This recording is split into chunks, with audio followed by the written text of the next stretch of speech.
Hello, my name is Leslie Camhi, and I am going to be reading to you today from my translation from the French of Violaine Huisman's award-winning first novel, titled in English, The Book of Mother. The Book of Mother tells the story of a woman's life in 3 parts.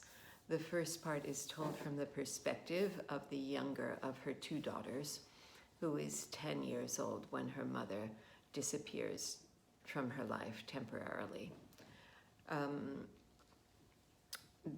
The book, it's a beautiful book. It was challenging to translate for a number of reasons. One is that it contains a lot of very vivid, idiomatic, indirect speech. The mother's voice blares forth from the pages at different points.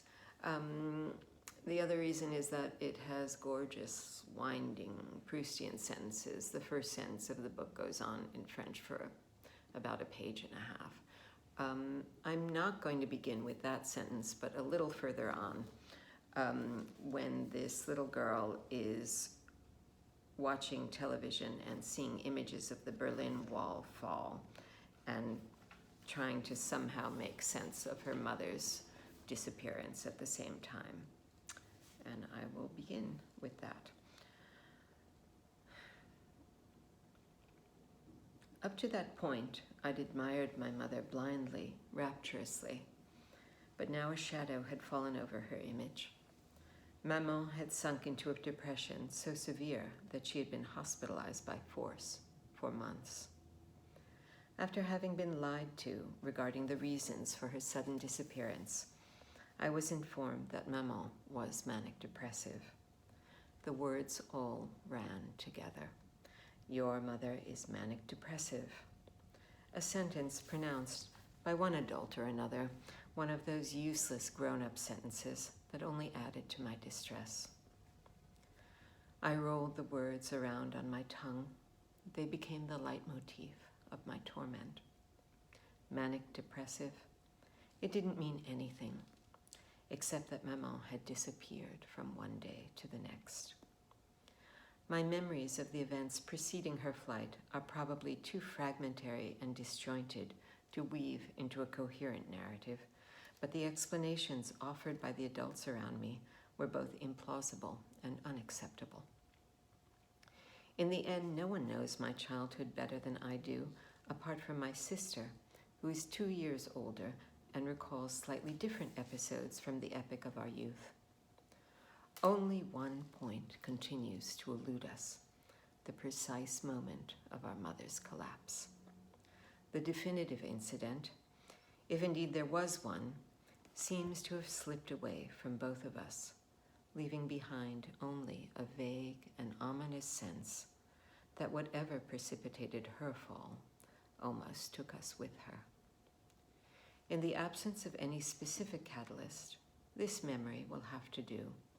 A car crash on the way to or from school, with my sister up front in the death seat, and me in back, not wearing a seatbelt as usual, and Maman stopped at a red light where the Avenue Georges V meets the Champs-Élysées, suddenly accelerating into the intersection as tires screeched and people screamed. It's impossible to tell now how many cars smashed into us in the pileup, but there were enough to total our little green Opel. We were used to Maman's sporty driving habits. She was constantly running late, and she sometimes climbed onto the sidewalks when the roads were backed up, a time-tested method for avoiding traffic jams. Cigarette dangling from her left hand, she'd scream at pedestrians, "Get out of my way, we're late!" If she hesitated before taking the emergency shoulder lane on the highway, it was only when she suspected cops were around. "Look out!" And if the cops did pull us over while she was driving on the sidewalk or heading the wrong way down a one-way street or running several red lights and stop signs, all the while insulting numerous drivers, cyclists, and other assholes, my sister and I had been instructed to pretend that we were deathly she would then claim that her 2 daughters, or one of us, in which case the other had to assume a worried expression, required urgent medical attention. We were on our way to the hospital. It was a matter of life and death. This strategy worked sometimes, but mostly because of the charm offensive that accompanied it, in which my mother's beauty played a starring role. Maman was one of the most beautiful women to have ever walked the face of the earth, swore all those who knew her at the height of her splendor. And her beauty was almost as fatal to Maman herself as to the men and women who fell under its sway.